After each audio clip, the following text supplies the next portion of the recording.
Di mata orang lain, ini hanyalah sekotak susu.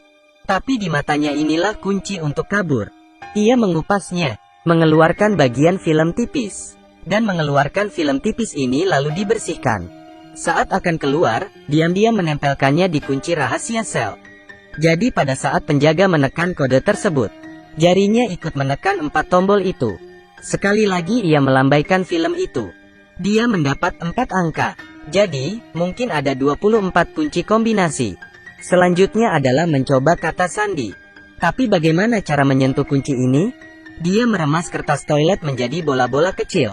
Kemudian meremas pasta giginya. Sama seperti itu dia membuat banyak hal. Kemudian menggunakan kertas kado. Terus meremas dan mengencangkannya. Sebuah bola bundar besar direkatkan. Saat penjaga membantunya melepas borgol, dia segera memasukkannya ke lubang di jendela kecil. Begitupun jika sipir mengunci jendela kecil itu, masih mungkin untuk dibuka. Dari jendela kecil, ia mengulurkan tangannya dan mencoba kata sandi. Paling banyak adalah 24 kali, dia bisa melakukannya dengan benar dan cepat. Untuk mencegah kamera menangkapnya, pertama-tama dia harus tahu apa yang dilakukan para penjaga. Jadi dia mendengarkan suara di luar setiap saat. Melalui suara, saat pintu dibuka dan ditutup, dia tahu. Para penjaga setiap hari setelah membawanya ke sel, akan keluar untuk mengobrol dan merokok bersama. Jadi ada waktu 1 menit setiap hari. Tidak ada kamera pengawas. Ini adalah celah yang dia cari. Tetapi ketika dia keluar dari penjara dan apa yang harus dilakukan selanjutnya? Jangan meremehkan Ray Breslin. Dia tahu itu untuk melarikan diri dari penjara dengan sukses. Akan ada 3 faktor. Struktur denah penjara, dan di luar harus ada yang membantunya. Dia sudah tahu aturannya. Untuk tata letaknya, dia sudah memahaminya. Begitu dia keluar penjara, dia pergi kemana-mana untuk mengamatinya. Penjara yang ketat ini, ada kelemahan, yaitu stasiun pemadam kebakaran di sebelah penjara. Hanya ada satu masalah, hanya ruangan hitam kecil itu yang ada di dekatnya. Jadi dia mengambil inisiatif untuk menimbulkan masalah. Memukul orang jahat sampai terluka. Para narapidana dipenjarakan di sebuah ruangan hitam kecil. Itu sebabnya ketika dia mencoba kodenya, dia meninggalkan ruangan hitam itu. Menemukan ventilasi ke stasiun pemadam kebakaran. Dia memanjatnya. Ketika para penjaga melalaikan tugasnya, dia naik dari sisi ini ke atas pipa ventilasi. Mendatangi stasiun pemadam kebakaran. Dengan cepat mengganti bajunya dengan baju pemadam kebakaran yang tidak terpakai di sini. Sekarang harus ada faktor ketiga, cadangan. Ia sudah membuat janji dengan rekan satu tim dari luar. Pada titik ini sebuah mobil kecil akan meledak. Ada kebakaran, maka truk pemadam kebakaran akan diberangkatkan. Dia segera bersembunyi di bawah mobil pemadam kebakaran. Ia pergi dengan mobil ke tempat kebakaran terjadi.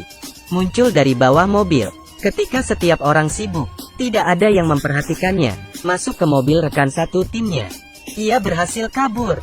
Benar, dia bukan seorang kriminal, tapi seorang ahli melarikan diri dari penjara. Dipekerjakan oleh Biro Penjara Federal untuk menguji secara nasional tingkat keamanan setiap penjara. Metode pengujiannya adalah menggunakan identitas palsunya untuk masuk penjara, kemudian mengandalkan dirinya sendiri untuk keluar. Dalam 7 tahun dia memeriksa keamanan di 15 penjara. Tidak ada tempat yang bisa menahannya. Sampai suatu hari, orang dari Chia mendatanginya. Ia mengatakan ada penjara yang sangat misterius, terutama menahan penjahat yang tidak ingin diterima oleh negara manapun. Chia ingin memeriksa apakah penjara ini aman atau tidak. Tetapi mereka tidak tahu di mana penjara ini. Ini adalah misi yang berbahaya.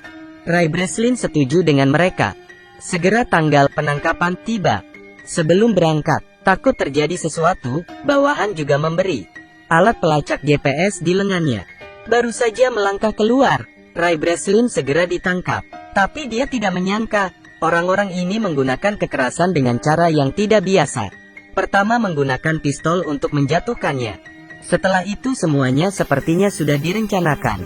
Langsung menggunakan pisau untuk mengeluarkan GPS. Kemudian obat penenang dimasukkan ke lehernya. Membuatnya tidak sadarkan diri. Menunggu sampai dia sadar kembali. Dia bertemu dengan seorang kepala penjaga dengan setelan jas dan sepatu kulit. Ray Breslin merasa tidak tahan. Dia berkata bahwa itu terlalu kejam, dia tidak bisa melakukannya. Kemudian memberi isyarat bahwa Sari meminta sipir untuk membebaskannya. Tanpa diduga sipir tidak menyadarinya sedikit pun. Masih menahannya. Ternyata kepala polisi itu bersama satu orang. Ingin merencanakan dan menyakiti Ray Breslin. Ingin menahan Ray Breslin di sini. Terkunci seumur hidup. Ini adalah penjara paling ketat di dunia. Sel setiap orang terbuat dari kaca temper. Narapidana yang ke toilet juga bisa melihat dengan jelas. Tidak perlu menyebutkan tindakan kecil apapun. Sel itu dibangun di udara. Metode penggalian tradisional sama sekali tidak bisa dilakukan. Di ruangan tertutup 100%. Tidak ada yang bisa menyentuh sinar matahari. Jumlah penjaga penjara beberapa kali lebih banyak dari jumlah narapidana. Semuanya bersenjata lengkap. Topeng itu mencegah mereka berbicara dengan penjahat. Ini untuk menghindari tindakan komunikasi pribadi. Penjara ini memiliki ratusan ribu kamera. Ada juga kamera berbentuk lingkaran. Bergerak kapan saja, dapat melihat siapapun yang diinginkannya. Tapi sel ini bahkan lebih menakutkan. Selalu menyalakan lampu yang sangat terang. Jika pernah dipenjara di sini, matamu tidak akan terbuka. Bahkan lebih panas dari sauna. Ini benar-benar penderitaan. Ray Breslin melihat penderitaan di sini. Mencoba mengamati struktur sel. Menghitung cara untuk memecahkannya. Menunggu dia memikirkannya. Dia kelelahan dengan hipoglikemia karena kehilangan darah dan dehidrasi. Tapi dia masih menemukan celah yang dia inginkan. Tidak salah, itu adalah paku keling di lantai. Dia punya rencana. Pembobolan penjara tidak bisa tanpa asisten. Aturan lama, pertama adalah mencari teman baru. Tidak perlu menunggu Ray Breslin tersenyum. Ada seseorang yang datang untuk berteman dengannya lebih dulu. Rekan satu timnya adalah tangan yang berotot. Namanya adalah Emil. Dia sepertinya telah melihat keberanian Ray Breslin dengan jelas. Begitu dia tiba, dia bertanya apakah dia membutuhkan bantuan. Ray bilang dia ingin sepotong logam. Emil mengatakan ini tidak mungkin. Ray berkata jika kamu tidak memberiku, aku tidak akan berteman denganmu. Jadi Emil tidak punya pilihan selain masuk ke ruang interogasi. Dengan panik mengejek sipir di sana. Kepala penjara marah, meminta penjaga menghukumnya dengan siksaan air. Mereka mengambil selang untuk menuangkan air ke mulut Emil. 10 detik kemudian, dia hampir tenggelam. Tapi sekarang dia mendapatkan apa yang dimiliki ruang interogasi. Mengambil tutup lubang. Setelah selesai, dia menyerahkan tutup itu kepada Ray. Ray menganggapnya sangat hebat. Jadi dia bercerita tentang identitasnya sebagai kepala penjara. Dan juga menceritakan pengamatannya, pemahamannya. Ternyata dia tahu, konstruksi di dalam sel sebagian besar lurus ke atas. Bisa dikatakan, sangat mungkin ada tanah. Selanjutnya, suara air terdengar di bawah sel. Dia berspekulasi bahwa ada pipa air di sana. Ini pastinya adalah jalan keluar. Kemudian mereka harus kembali ke sel. Setelah perencanaan, segera mulailah ia mengambil tindakan. Emil bertanggung jawab untuk memulai perang. Ray mencengkeram sepotong roti di tangannya. Dengan sangat cepat petugas datang. Mereka semua dibawa ke sel dengan cahaya terang. Baru saja masuk, Ray segera membuka tutup yang diberikan Emil padanya. Pantulan cahaya yang kuat, bersinar di paku keling. Tunggu sebentar, mengapa hal ini sangat bercahaya? Ternyata dia pernah memolesnya dengan pasta gigi sebelumnya. 10 detik kemudian, 100 derajat Celcius menyebabkan tiang mengembang sebesar 0,03 cm3. Segera muncul, Ray dengan cepat menariknya keluar. Kemudian melakukan hal yang sama dengan 3 kancing lainnya. Selesai, dia memasukkan roti ke dalam mulutnya. Pada saat yang sama mengisyaratkan perhatian Emil. Emil mulai berteriak. Seperti yang diharapkan, kepala penjara segera menoleh padanya. Ray segera berdiri, menempelkan roti kunyah ke kamera.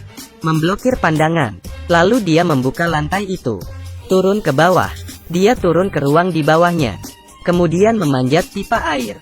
Menunggu dia naik ke puncak. Membuka penutupnya. Keluar.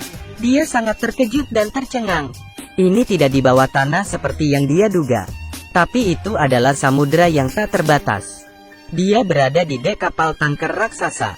Selain itu, ada penjaga di mana-mana. Kabur ke laut? Tidak mungkin kabur. Dia hanya bisa kembali. Padahal mereka sudah tahu lokasinya. Tapi dia pada dasarnya tidak bisa memikirkan cara untuk melarikan diri. Terkurung di tengah laut. Sangat sulit untuk terbang. Ini adalah sebuah pikiran yang dangkal. Kepala penjara menemukan paku keling. Menemukan upaya melarikan diri oleh Ray Breslin. Memulai penyiksaan untuk mengasingkannya. Dia baru saja pergi tidur. Para penjaga segera mengetuk jendela dan mencegahnya tidur. Menunggu sampai dia sangat lelah sampai dia pingsan. Para penjaga datang untuk memukulinya lagi. Memukulnya sampai dia sadar kembali. Alhasil, setiap hari Ray Breslin selalu dalam keadaan koma. Setelah sedikit nafas, dia pingsan. Tidak lama setelah itu, ia perlu pergi ke dokter. Setelah pemeriksaan, dokter mendecakkan lidahnya. Tapi meski begitu, Ray Breslin masih tidak mudah dikalahkan. Menunggu sampai mereka berhenti menyiksa. Dia terus memikirkan cara. Setiap hari dia makan nasi. Di atas meja makan, dia selalu diam-diam menciptakan alat untuk melarikan diri dari penjara. 2 lensa kaca, pulpen, selembar kertas karton keras, dicolokkan kembali ke tabung kaca. Benda-benda yang baru dibuat ini disebut kaca heksagonal, khusus digunakan untuk pengukuran arah. Kemudian mereka membawa seorang rekan baru. Dia berpura-pura berurusan dengan kepala sipir. Sebagai imbalan untuk naik ke dek. Tiba di atas dek, segera gunakan kaca heksagonal Ray untuk menentukan arah. Ketika Ray Breslin mendapatkan nomornya, ia langsung melihat bahwa kapal itu berada di daerah yang tidak berangin. Dia mengamati bahwa tutup saluran berlawanan arah jarum jam. Jadi mereka ada di belahan bumi utara. Berdasarkan penilaian iklim sedang yang lembab, kemungkinan besar ini adalah pantai Maroko di Afrika. Langkah selanjutnya adalah menemukan seseorang untuk membantunya menyebarkan berita. Ray langsung teringat pada dokter yang wajahnya selalu menunjukkan ekspresi tidak senang.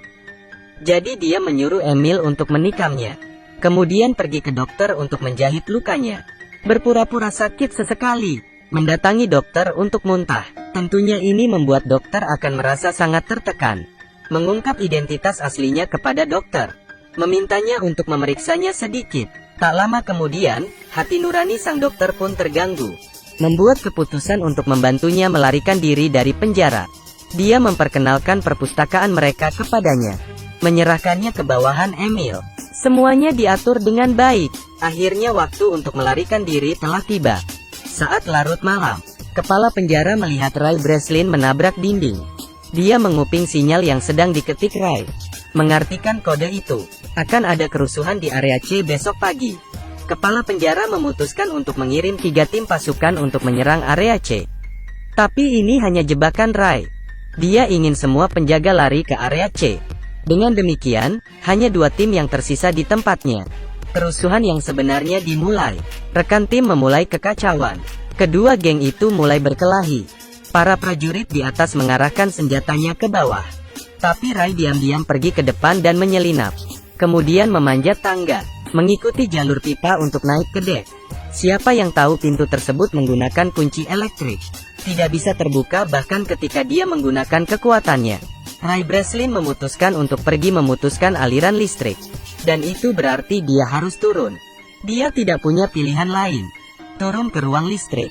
Saat dia sedang mengontrol komputer untuk mematikan sirkuit.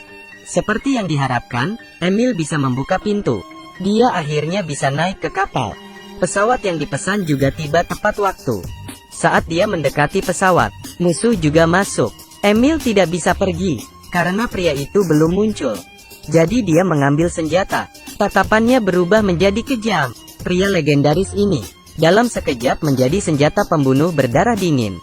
Di sisi lain, sipir memblokir Ray di ruang listrik. Dia sama sekali tidak terburu-buru, karena Ray Breslin seperti ikan di jaring.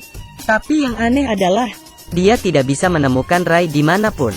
Saat ini, bawahan telah memulihkan arus listrik. Dia tiba-tiba mendengar, tangki air mulai menyiram air secara otomatis. Senyumnya berangsur-angsur memudar. Dia lupa langkah penting ini. Ray Breslin memang ada di tangki air. Tangki air baru saja dibilas. Dia segera hanyut ke dasar laut. Ray muncul ke permukaan.